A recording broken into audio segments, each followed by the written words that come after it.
सर्वशक्तिमान परमेश्वर यहोवा का धन्यवाद कि जीवित परमेश्वर एक बार फिर से नया दिन दिखाया और उसके नए अनुग्रह के वसीले से वो अपने लोगों को नया बल और शक्ति और सामर्थ्य देता है।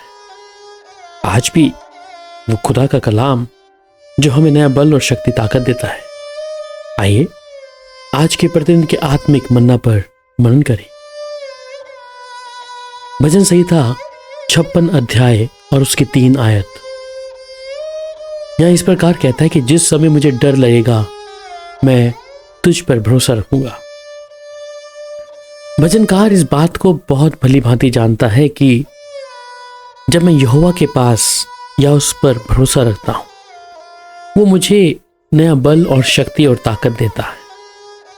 बाइबल में जब हम शाऊल के जीवन को देखते हैं, शाऊल भयभीत है क्योंकि उसने परमेश्वर के वचन को तुच्छ ठहराया है। उसने परमेश्वर की आज्ञा को माना नहीं, परंतु अपनी इच्छा से चलकर वो अपनी समझ और बुद्धि का सहारा लेकर चल रहा है। उस दिनों में परमेश्वर का दर्शन दुर्लभ था और सैमुअल नबी भी अब जीवित नहीं रहा और वो शाऊल भटकता है कि कोई मेरी इस स्थिति में परमेश्वर की बात को मुझ पर जाहिर कर दे, या परमेश्वर ने मेरे विषय में जो योजना बनाई है मैं उस बारे में जान पाऊं।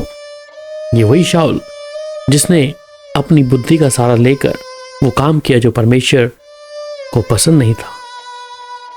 ये शाऊल वही जो भूत सिद्धि वाली औरत के पास फिर से जाकर सैमुअल नबी की आत्मा को बुलवाकर अपने बारे में जानना चाहता है। भयभीत है।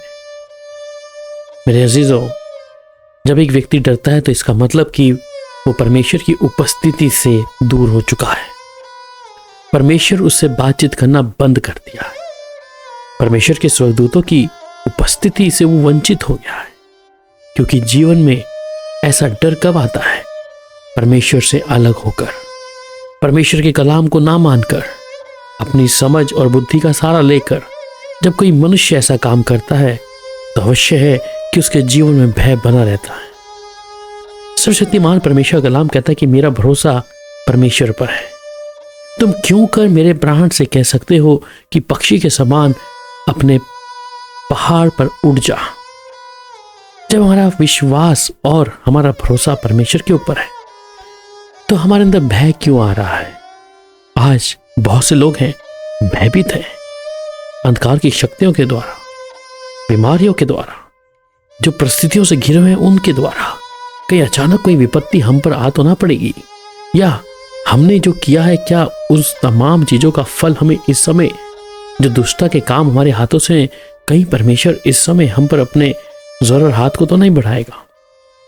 मेरे अजीज, जब हम परमेश्वर की उपस्थिति में होते हैं और उस परमेश्वर पे भरोसा रखते हैं तो वो हमारी निर्बलता में अपनी सामर्थ दिखाता है। और भजनकार बहुत अच्छे तरीके से कहता है कि मैं यहोवा के पास गया और तब उसने मेरी सुन ली और मुझे पूरी रीति से निर्भय कर दिया। सर्वशक्तिमान परमेश्वर के पास जब हम जाते हैं वो हमें निर्भय करता है, हमारे अंदर से ऐसे भय के आत्मा को हमेशा के लिए दूर करता है। अगर आज आप अपने जीवन में ऐसी किसी परिस्थिति में फंसे हैं तो अवश्य है कि आप प्रभु के पास आ जाएं। अपने जीवन को जांचें कि मैं परमेश्वर के साथ समय बिता रहा हूं या नहीं, मैं उसकी आज्ञा मान रहा हूं या नहीं। क्योंकि आज्ञा तोड़ने के कारण मनुष्य भयभीत है। मनुष्य के जीवन में डर बना ही है और उस डर से कोई परमेश्वर के हाथों से बच नहीं सकता, क्योंकि परमेश्वर की हजूरी में आना बंद कर दिया है। इसलिए परमेश्वर चाहते हैं कि अगर हम उस पर फिर से भरोसा लाएं। इसलिए कलाम कहता है कि मेरा मन भीतर ही भीतर संकट में है और मृत्यु का भय मुझ में समा गया है। आज लोगों के जीवन में किस प्रकार भय ने कब्जा करके रखा है।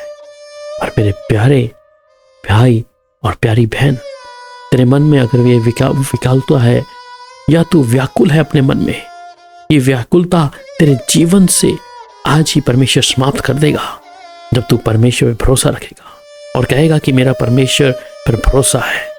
मैं क्यों अपने प्राणों को उस पहाड़ पर लेकर चला जाऊं?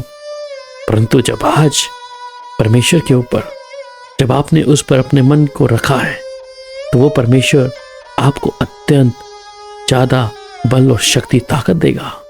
वो परमेश्वर आप पर दया करेगा दाऊद भी कहता है कि तब दाऊद चला और उसी दिन शाऊल के डर के मारे भागकर गत के राजा अकीश के पास गया।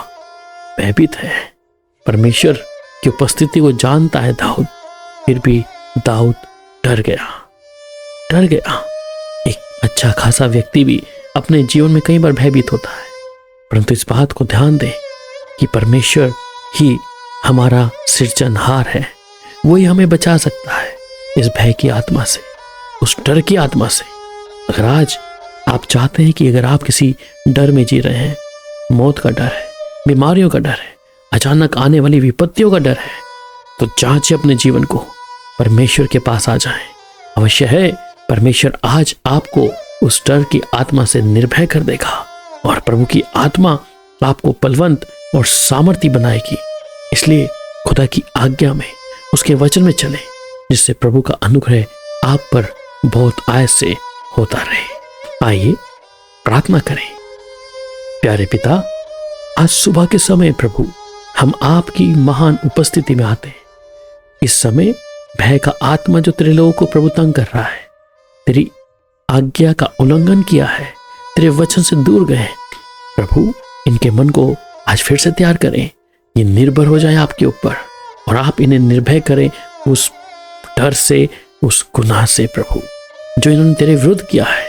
तेरी आज्ञा में चलना बंद कर दिया है, संसार के ऊपर मन लगा लिया है, संसारिक बातों के ऊपर मन लगा लिया है, संसारिक मनुष्य और स्त्रियों पे मन लगा लिया है। तो परमेश्वर का आत्मा आज इन्हें उस आत्मा से छुटकारा दे प्रभु, और ये तुझसे मोहब्बत करें और भय का आत्मा इनके जीवन से हमेशा अग्नि दूर चला जाए कि मेरा परमेश्वर मेरे को संभाल लेगा, वो मेरे भय के वक्त नई सामर्थ और बल मुझे देगा। प्यारे पिता, आपका धन्यवाद प्रार्थना सुनने के लिए, प्रभु यीशु के मधुर और मीठे नाम में, आमीन।